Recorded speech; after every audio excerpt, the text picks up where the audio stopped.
Chapter 4. Alone Time. At about 8.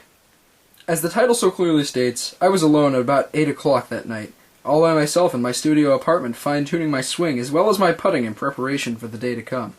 By the way, I'm trying out new fonts here, and I don't know, trendy's really not tickling my fancy. Ah, that's better. Times New Roman. I set a cup on its side over by the foot of my bed while I eyed my shots carefully. The apartment, as it stood, wasn't that terrible of a place. I mean, sure, the landlord's a dick, but I keyed her Ferrari on the way in, so I wasn't really worried about her. Plus, I had Bernie across the hall at 3C, who was a pretty nice guy to live next to. I mean, we watch a lot of Antiques Roadshow together, and I mean, it's fun times. I mean, he's a real down-to-earth guy. Obviously, with one room, my place didn't have much. A twin bed was tucked away in the back left corner, and a mini-fridge was in the back right at its foot.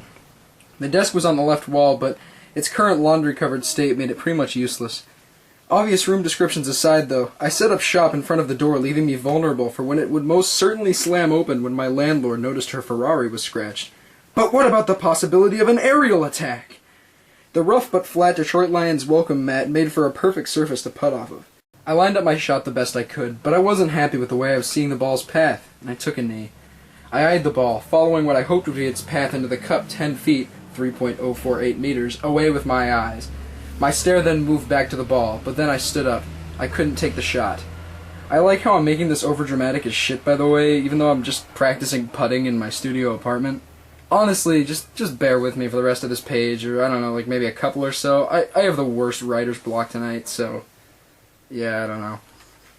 I'll come clean. I was ridiculously nervous that night, even though the tee time wasn't until late the next day. I don't know. It's not every day you get to golf with a rap legend, and I wondered what that day would bring. I wondered if I would embarrass myself in his presence, which would not be worth my while at all.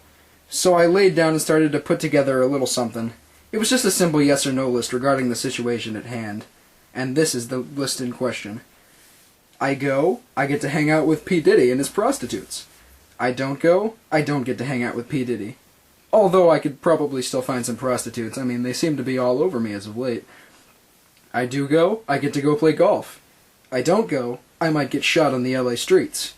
I do go, it gives me an excuse to finally buy that Izod golf apparel I've been eyeballing for months, but I told myself that it was far too expensive in these tough economic times, and it wasn't really my taste, but I knew someday I would need it, and I was right. I think I'll celebrate by getting high and drunk at the same time, and then by taking those Izod golf clothes by force from Sears.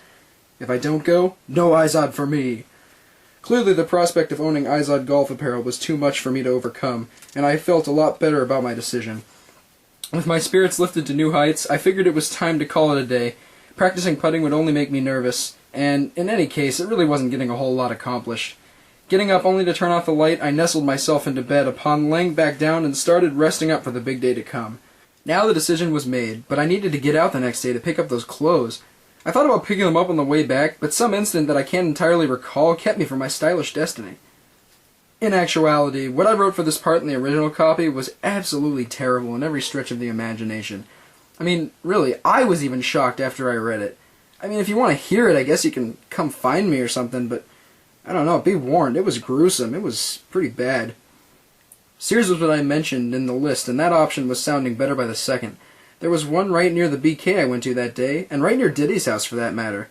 Well, this whole paragraph should probably be in the next chapter by now, but what the hey. Spoiler alert, I go to Sears and I get those motherfucking Izod golf clothes.